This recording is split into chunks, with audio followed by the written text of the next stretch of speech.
Geçtiğimiz günlerde yolda giderken bir şoför esnafımızın ekmek teknesinin arkasında şöyle bir yazı gördüm: çekemeyen anten taksın.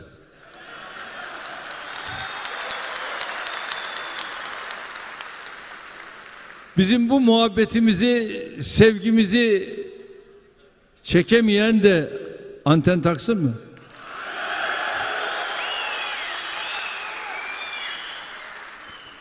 Gerçi onlar sandıktan çıkan en açık mesajları bile alamayacak, hatta tam tersine çevirmeye çalışacak kadar ülkelerinden ve gerçeklikten kopmuş durumdalar.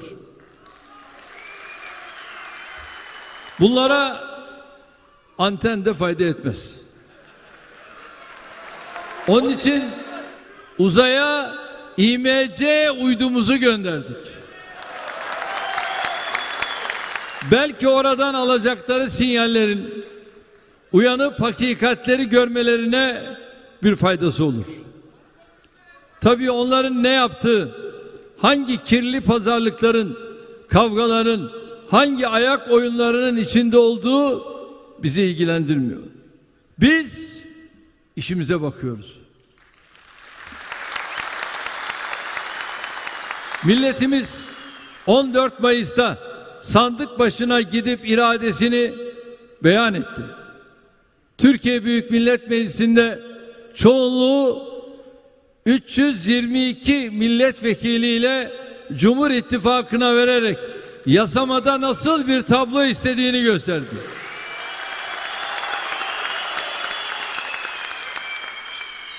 Cumhurbaşkanlığı seçiminde en yakın rakibimize 2.520.000 fark atmamıza, %49,5 oy almamıza rağmen sistemin %50+1 oy şartı sebebiyle iş ikinci tura kaldı. Milletimizin bu iradesinin de başımızın üstünde yeri var. Allah'ın izniyle ikinci turda rekor bir oy ve oranla milletimizin bize Cumhurbaşkanlığı görevini tekrar 5 yıllığına tevdi edeceğine inanıyoruz. Bunun için şimdiden ülkemize kazandırdığımız eserlerin yarım kalmaması için neler yapacağımıza bakıyoruz.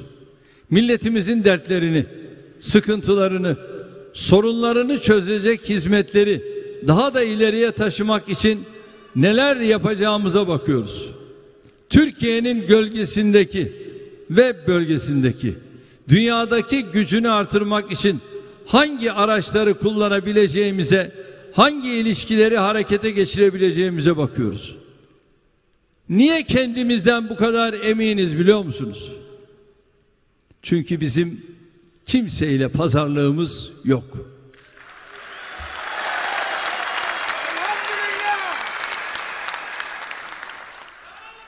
Biz sadece ve sadece milletimizin emrindeyiz, onun hizmetkarıyız. Biz bunlar gibi talimatı Kandil'den almıyoruz.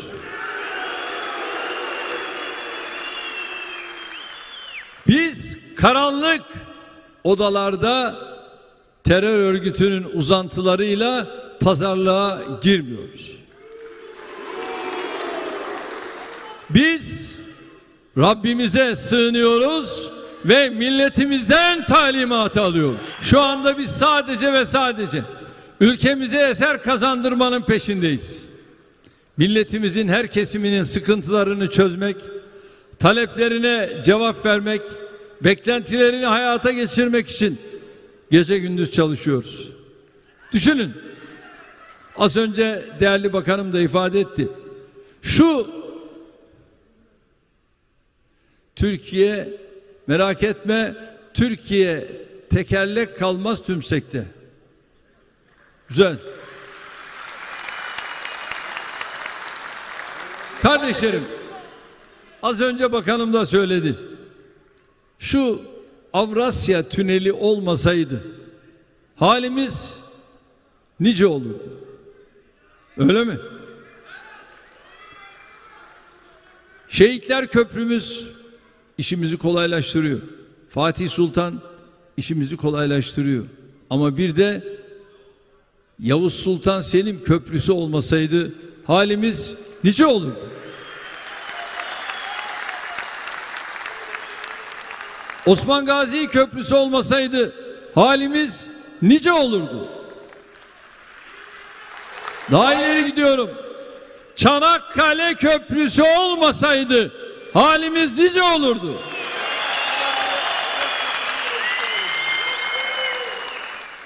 Türkiye büyüdükçe, güçlendikçe, zenginleştikçe ortaya çıkan kaynağı insanlarımızın her birinin hayatına yansıtacak programlar hazırlıyoruz. İşte Karadeniz gazını ülkemize kazandırmamızdan sonra yaptıklarımızı gördünüz. Karadeniz gazını bir ay müddetle ücretsiz olarak halkımıza ulaştırdık mı? Bir yıl boyunca mutfakta %25 indirimle vereceğimizi halkımıza duyurduk mu? Şimdi sırada neresi var? Gabar. Gabar petrolünü de inşallah çıkardığımız andan itibaren ondan da halkımız ne yapacak? İstifade edecek.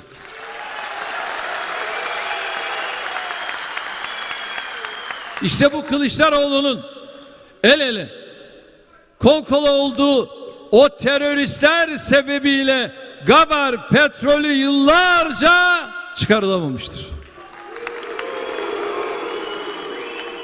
Gabar'da bulduğumuz petrolü yeni keşiflerle zenginleştirip belirli bir seviyeye getirdiğimizde akaryakıtta da aynısını yapacağız. Vergileri düşürerek esnafımıza ve çiftçimize özel sübvansiyonlar yaparak insanımızı rahatlatacağız. Asgari ücretten memur ve emekli maaşlarına kadar her konuda benzer adımlar atıyoruz. Türkiye yüzyılını milletimizin sırtına yeni yükler bindirerek değil, milletimizin yükünü hafifleterek inşa edeceğiz. Değerli kardeşlerim, her zaman olduğu gibi Türkiye yüzyılını inşa mücadelemizde de en büyük desteği aldığımız kesimlerin başında sizler geliyorsunuz. Şimdi aklıma yine yolda gördüğüm bir araç arkası yazı geldi. Bu yazıda bir gün ağırlık çökerse omuzlarına o benim vebalimdir unutma diyordu. Bu sizin vebalinizi asla unutmadık. Asla ihmal etmedik. Asla istismar etmedik.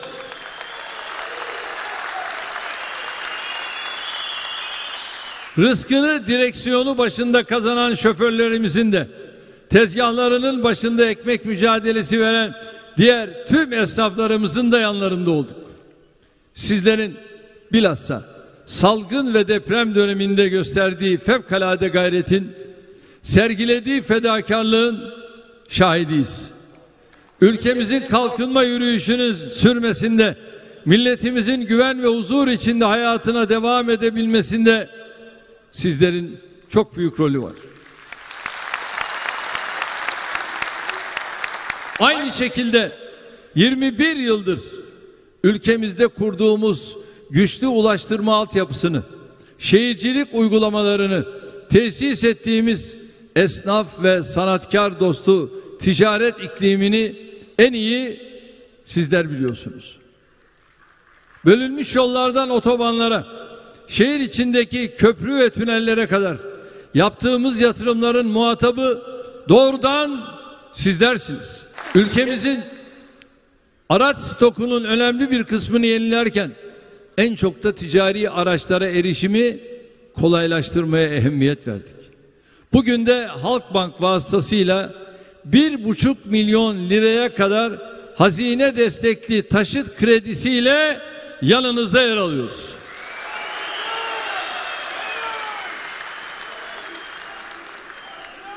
Sadece geçtiğimiz yıl esnaflarımız için 150 milyar lira tutarında destek paketleri hazırladık. Böylece yaklaşık 400 bin esnafımızı 146 milyar liralık krediyle destekledik. Esnafımızın talepleri doğrultusunda geçtiğimiz günlerde yaklaşık 7 yıl sonra bir kez daha ticari araçlara ÖTV'siz yenileme imkanı getirdik. Kazancı basit usulde vergilendirilen esnafımızı gelir vergisi dışında tutarak taksicilerimizin de aralarında olduğu 850 bin esnafımıza çok önemli bir kolaylık sağladık. Yine geçtiğimiz günlerde esnafımızın en önemli sıkıntılarından biri olan emeklilikteki prim gün sayısı adaletsizliğini giderme sözü verdi. Buna göre küçük esnafımızın emeklilik için gereken prim gün sayısını 9.000'den 7.200'e indirdik.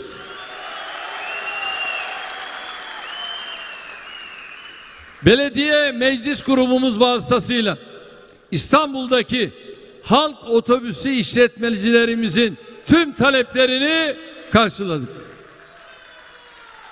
Gençlerimizin kendi işlerini kurmalarını teşvik etmek amacıyla yıllık 150 bin liraya kadar olan kazançlarından vergi almıyor, sigorta primlerini de ödüyoruz.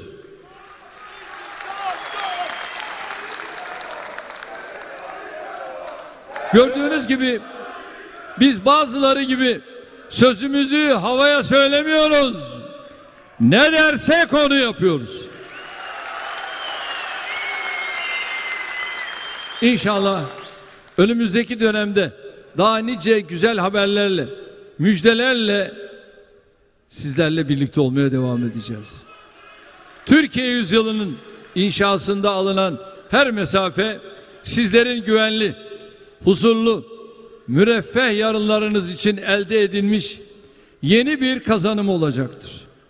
İki kavram çok önemli: güven ve istikrar. Gençler, unutmayın, öyle bir kazanacağız ki hiç kimse kaybetmeyecek. Geçmişte bu adımları atamasın diye ülkemizin önüne nice tuzaklar kuruldu. Milletimizin üzerinde nice oyunlar oynandı. Tek parti faşizminden darbelere, koalisyonlu yıllardan terör örgütlerinin üzerimize salınmasına kadar yaşadığımız her musibetin gerisinde Türkiye'yi oyun dışında tutma niyeti vardı. Bize işte bu sinsi oyunu bozduğumuz için düşmanlar. Şayet ülkenin kaynaklarını Londra tefecilerine akıtmaya devam etseydik, milletimizin köken, mezhep ve meşrep tartışmaları üzerinden ayrıştırılmasına göz yumsaydık, inanın bizden kıymetlisi olmazdı. Ama biz sadece Allah'ın rızasını, milletimizin desteğini, insanımızın hayır duasını istedik. Bunun için çalıştık. Görüyorsunuz, ülkenin imkanlarını milletin emrine verince yollar da yapılıyor, afetlerin altından da kalkılıyor, her kesimin taleplerine de cevap verilebiliyor.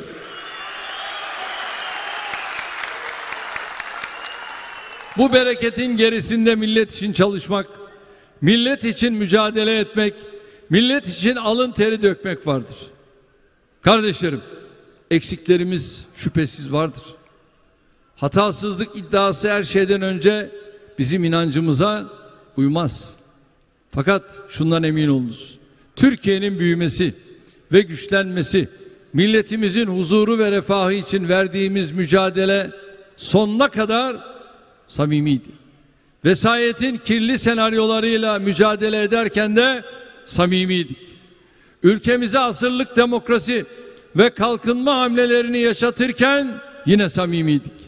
FETÖ'cü hainlerin sonradan bizzat kendi kullandıkları kişilerin de ikrarıyla montaj olduğu kesinleşen kumpaslarına karşı yine samimiydik.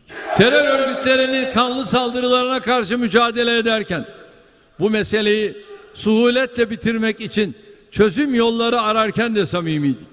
15 Temmuz'da tankların, uçakların, helikopterlerin bombalarına meydan okurken de samimiydik. Ekonomik tetikçilerin, küresel ağababalarının desteğiyle ülkemizi çökertme girişimlerini engellemek için kendi programlarımızı hayata geçirirken de samimiydik. Sizler bu mücadelenin hepsinde de bizimle beraberdiniz.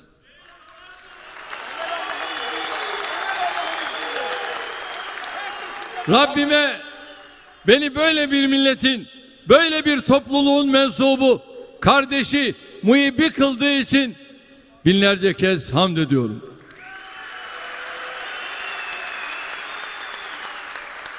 Yahu siz ne güzel insanlarsınız. Sizler ne kadir şinas, ne yüreği pek, gönlü zengin, kalbi vatan ve millet sevgisiyle çarpan insanlarsınız. Kardeşlerim, sizler için değil 7 düvele meydan okumak, gerekirse tüm dünyayı karşımıza alırız. Türkiye'nin 14 Mayıs seçimleri çok partili siyasi hayatımızdaki en önemli sınamalardan biri olmuştur. Ülkemiz çok uzun bir aradan sonra ilk defa 2 ittifaklı, 2 adaylı bir seçim yaşadı. Cumhur İttifakı ile CHP'nin öncülüğündeki koalisyon masası ittifakının nasıl ortaya çıktığını herhalde anlatmaya gerek yok. Karşımızdaki adaya kimlerin destek verdiğini, kimlerin yol verdiğini sizler çok iyi biliyorsunuz. Buna rağmen 2.520.000 farkla geride kalınca nasıl zıvanadan çıktıklarını, sağa sola nasıl tehditler savunduklarını hep birlikte gördük. Bölücü terör örgütü ve ona sırtını dayayan parti ikinci tur için CHP Genel Başkanı'na desteğini hemen açıkladı. Gerçi koalisyon masasının kendi içinde hesaplar biraz karışık. Hava biraz dumanlı ama olsun. En azından bölücü örgütün desteğini sağlama aldılar. Bunu örtmek için de Kılıçdaroğlu hemen çıkıp siyasette seviyeyi daha da düşürmeye, insanlarımızı kutuplaştırmaya başladı. Helalleşme tiyatrosunun yerini bir günde faşizmin en ilkel, en nobran, en rezil hali aldı. Halbuki hiçbir kılıf bu minareyi örtmeye yetmez.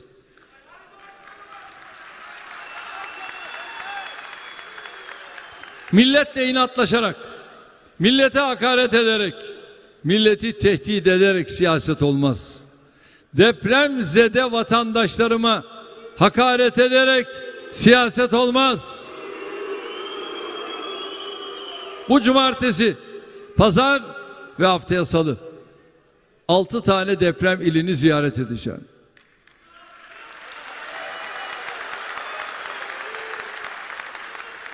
Bunların yaptıklarını gördünüz. Sosyal medyada yürütülen ahlaksız, vicdansız, insanlık dışı kampanyaları saymıyorum bile. CHP'li belediyeler ve bu partiyle irtibatlı sivil toplum kuruluşları depremzedelere yaptıkları yardımları kesmekten çadırları toplamaya, kaldıkları yerlerden onları çıkarmaya kadar her türlü rezilliği sergiliyorlar. Tekirdağ'da kaldıkları oteli boşalttırdılar. Bu ne vicdansızlıktır. Daha düne kadar depremzedelerimize bedava ev vaat ediyorlardı.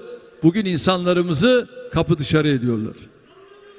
Suçüstü yakalanınca da hemen işi başka taraflara çekip kendilerini kurtarmaya çalışıyorlar. Düşünün ki bunlar daha kaybettikleri bir seçimde böylesine bir hırsla sağa sola saldırıyor. Allah muhafaza. Seçim sonucu tam tersi çıksaydı neler yaparlardı? düşünmek bile istemiyorum.